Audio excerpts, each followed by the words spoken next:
উদ্দেশ্যপ্রণোদিতভাবে আমার নাম এখানে যুক্ত করা হয়েছে। এর কারণ হলো আমার আদর্শ। বাংলাদেশের এত মানুষ কেন শহীদ হলো? এই পূর্বের রেজিমের পরিবর্তনের জন্য। এই জঙ্গিবাদের কার্ড খেলতে চায়, তাহলে স্বৈরাচারের যে পরিণতি হয়েছে এদেরও সেই পরিণতি হবে। ইসলামপন্থীরা যে কথা বলা শুরু করেছে, তারা যে নিজের অধিকার বুঝে নিতে শুরু করেছে, এটা অনেকের পছন্দ হচ্ছে না। আমাদের পুলিশ বাহিনী যখন তাদেরকে আত্মসমর্পণ করার জন্য অনুরোধ করে, নির্দেশ দেয়, তারা উপর্যুপরি গুলি বর্ষণ শুরু করে। দেশের রাজনৈতিক ইতিহাসে কিছু শব্দ আছে যেগুলো শুনলেই কেঁপে ওঠে সাধারণ মানুষ। গুম, ক্রসফায়ার, জঙ্গি। এ শব্দগুলো শুধু সংবাদপত্রের শিরোনাম নয়, অনেক পরিবারের চিরস্থায়ী দুঃস্বপ্ন। দেশের মানুষ ভুলে যায় না, একটা সময় ছিল যখন নামাজ পড়া, দাড়ি রাখা, টুপি পড়া কিংবা ইসলামী বই পড়াও ছিল সন্দেহজনক কার্যকলাপ। শুধু একজন ধর্মাচারী মানুষ হওয়াটাই হয়ে গিয়েছিল অপরাধ। সেই সময় বহু নিরপরাধ যুবককে ধরা হয়েছিল জঙ্গি সন্দেহে। তাদের কেউ ফিরে আসেনি, কেউ ক্রসফায়ারে নিহত হয়েছে, আবার কেউ হয়তো নদীতে ভেসে উঠেছে নিথর দেহ হয়ে। আজ সেই পুরনো কৌশল আবার ফিরে এসেছে কিনা এই প্রশ্ন নতুন করে আলোচনায়। কারণ সাম্প্রতিক কিছু ঘটনা যেন হুবহু মিলে যাচ্ছে সেই পুরনো চিত্রনাট্যের সঙ্গে। লেখক আসিফ আদনান, আলোচক জাকারিয়া মাসুদ এবং তরুণ আলেম রেজাউল করিম আবরার তিনজন ব্যক্তি যাদের নামে হঠাৎ করে জঙ্গি সম্পৃক্ততার মামলা হয়। কিন্তু মামলা যতটা বড়সড়, প্রমাণ ততটাই দুর্বল। এমনকি মামলায় বিবরণেও সুনির্দিষ্ট তথ্য নেই। শুধু বলা হয় তেহরিকে তালিবান পাকিস্তান অর্থাৎ টিপিপির সাথে সংশ্লিষ্টতার অভিযোগ এনে গ্রেফতারকৃত ফয়সালের জবানবন্দিতে আরও উঠে এসেছে তার ঘনিষ্ঠ যোগাযোগ ছিল রেজাউল করিম আবরার, আসিফ আদনান, জাকারিয়া মাসুদ, যারা সবাই কথিত জিহাদের প্রস্তুতি নিচ্ছিল বলে জানা গেছে। ব্যাস এতটুকুই। প্রশ্ন উঠেছে, এই অভিযোগগুলো কি রাজনৈতিক উদ্দেশ্য প্রণোদিত, নাকি আইনশৃঙ্খলা বাহিনীর ভেতরে কিছু চক্র এখনও পুরনো অভ্যেস ছাড়তে পারেনি? সরকার বারবার বলছে দেশে কোনো জঙ্গিবাদ নেই। ৫ই আগস্টের পর আমরা জানতে পারছি হাসিনা কিভাবে নিরপরাধ মানুষদের জঙ্গি সাজিয়ে শাস্তি দিত। গণঅভ্যুত্থানের ১ বছর পার না হতেই কিছু প্রসিদ্ধ দায়ীদের, যারা জুলাই গণঅভ্যুত্থানে সক্রিয় ভূমিকা পালন করেছেন, তাদেরকে এক জঙ্গি নাটকে ফাঁসানো হচ্ছে। তারা আবার সেই জঙ্গি নাটকের জুজু আবার ফিরায় আনতে চাচ্ছে। বাণিজ্য উপদেষ্টা আমেরিকায় গিয়ে কিছু দাসত্বমূলক চুক্তি করে আসছে, সেটা নিয়ে যাতে কথা না হয়। জাতিসংঘের মানবাধিকার কার্যালয় স্থাপনের চেষ্টা চলছে এবং সেটার বিরুদ্ধে প্রতিবাদ হচ্ছে। সরকার চাচ্ছে এই জঙ্গি নাটক আবার সামনে এসে এটাকে ইস্যু বানিয়ে মানবাধিকার কার্যালয়ের বিষয়টাকে ধামাচাপা দিতে, সেটা যেন চুপি চুপি তারা করে ফেলতে পারে। ৬ জুলাই ২০২৫ স্বরাষ্ট্র উপদেষ্টা পরিষ্কারভাবে ঘোষণা দেন, দেশে কোনো জঙ্গি নেই। বাংলাদেশে জঙ্গিবাদের কোনো অবস্থান নাই, এখানে কোনো ধরনের জঙ্গিবাদ নেই। একই সুরে কথা বলেন ডিএমপি কমিশনার শেখ মোহাম্মদ সাজ্জাদ আলী।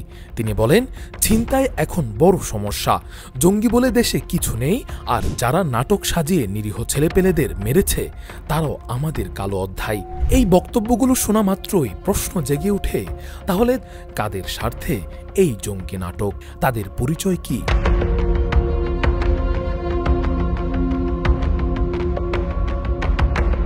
একই সময়ে ইন্ডিপেন্ডেন্ট টেলিভিশনের এক অনুসন্ধানী রিপোর্টে বিস্ফোরক তথ্য উঠে আসে।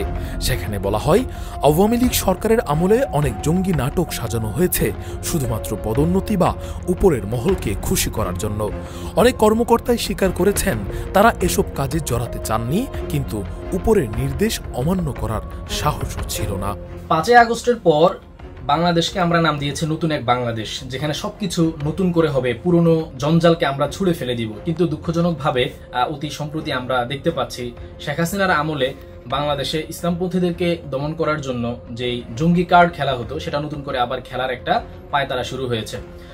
শেখ হাসিনার আমলের সেই ঘটনাগুলো, এগুলো যে সাজানো নাটক ছিল, এটা ইতিমধ্যে বিভিন্ন তদন্ত প্রতিবেদনে বের হয়ে এসেছে। কিন্তু অপরদিকে কাউন্টার টেরোরিজম সহ আরো কোনো সাংবাদিক তারা নতুন করে আবার বাংলাদেশে জঙ্গি আবিষ্কারের চেষ্টা তারা চালিয়ে যাচ্ছে। তাহলে এটা কিন্তু সাংঘর্ষিক হয়ে যাচ্ছে।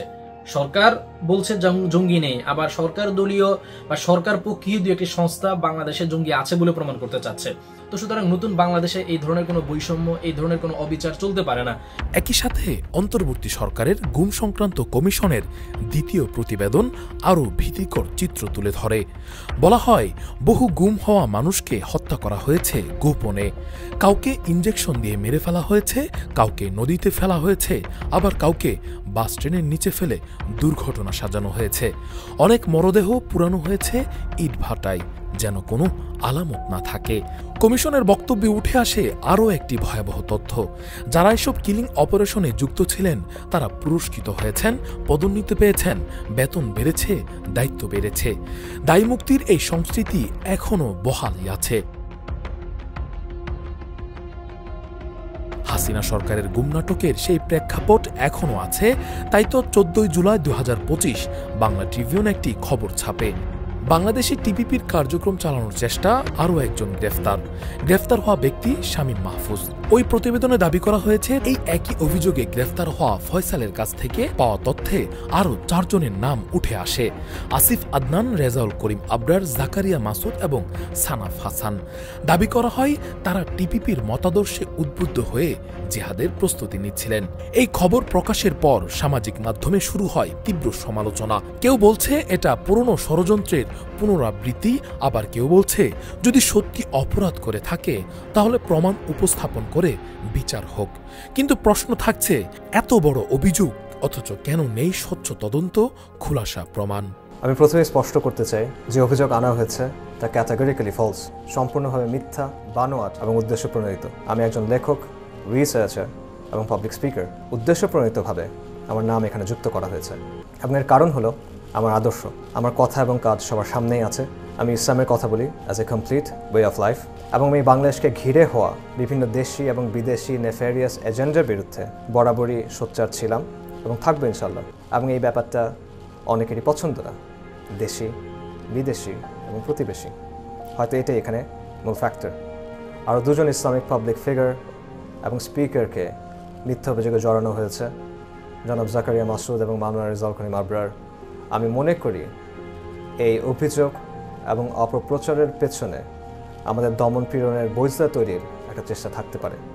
দুঃখজনক বিষয়টা হলো, আওয়ামী জাহেলিয়াতের পতনের মাসে জুলাই গণ অভ্যুত্থানের বর্ষপূর্তির সময়ে এসে ঠিক হাসিনার স্ক্রিপ্টে, হাসিনার রিজিমের অনুকরণে জঙ্গিবাদের নাটক তৈরি করে দমন পীড়নের মঞ্চ প্রস্তুত করার খেলাটা আবার আমাদের দেখতে হচ্ছে। হাসবুনাল্লাহু ওয়া নি'মাল ওয়াকিল। বাংলাদেশে আমাদের কোনো কিছুই তো গোপন নয়। আপনি ফেসবুক, ইউটিউব, গুগল সার্চ দিলে সবকিছু খুব সহজেই সম্ভব। আমাদের মতো মানুষকে যদি এভাবে মিথ্যা মামলায় আগের মতো জড়িয়ে ফেলা হয়, প্রশ্ন হলো 2024-এর জুলাই আগস্টের গণবিপ্লবে উদ্দেশ্যটা কি? বাংলাদেশের এত মানুষ কেন শহীদ হলো? এই পূর্বের রেজিমের পরিবর্তনের জন্য। এখন পূর্বের রেজিমে যদি আমাদের মতো মানুষ পড়ে যায়, তাহলে সাধারণ মানুষের অবস্থা কি হবে? এটা এমন একটা নিকৃষ্ট কাজ, এটার কি প্রতিবাদ করবো? এটার প্রতিবাদ করার মতো কিছুই না। আমাদের ইন্টারিম গভর্নর যারা আছেন তাদের কাছে আমাদের প্রত্যাশা থাকবে যে এভাবে পূর্বে হাসিনা রেজিম যেভাবে মানুষকে হয়রানি করত, নতুন করে আর কেউ যেন হয়রানির শিকার না হয়, কারণ আমি হামলা, মামলা এগুলো যেন না হয়। এগুলোর পিছনে স্বৈরাচারীদের কালো হাত আছে এবং আমরা মনে করি এগুলোর পিছনে যারা, তারা স্বৈরাচারের দূষর, এদেরকে আইনের আওতায় এনে খুব দ্রুত বিচারের সম্মুখীন করা হোক। নচেত আমাদের এই ক্যাপাসিটি আছে, আমাদের সাংগঠনিক, আমরা চাইলে এটার প্রতিবাদে বৃহৎ কিছু করতে পারি, কিন্তু আমরা এখনো ইন্টারিম গভর্নরের দিকে তাকিয়ে আছি। আশা করি তারা খুব দ্রুতই এটার বিরুদ্ধে ব্যবস্থা নেবে। একজন মানুষ যদি অপরাধ করে তার বিচার অবশ্যই হওয়া উচিত, কিন্তু একজন নিরপরাধ মানুষ যদি কেবল তার চেহারা, পোশাক বা ধর্মীয় অভ্যাসের কারণে বারবার সন্দেহভাজন হয়, তবে সেটাই কি সবচেয়ে বড় রাষ্ট্রীয় অন্যায় নয়? প্রায় সব পক্ষই বলছে দেশে এখন জঙ্গিবাদ নেই। স্বরাষ্ট্র মন্ত্রণালয়, ডিএমপি, এমনকি গুম তদন্ত কমিশন সবাই বলছে একই কথা। তাহলে প্রশ্ন, এই জঙ্গি নাটক কে লিখছে, কে পরিচালনা করছে এবং কে কার স্বার্থে এই দৃশ্যপট সাজাচ্ছে?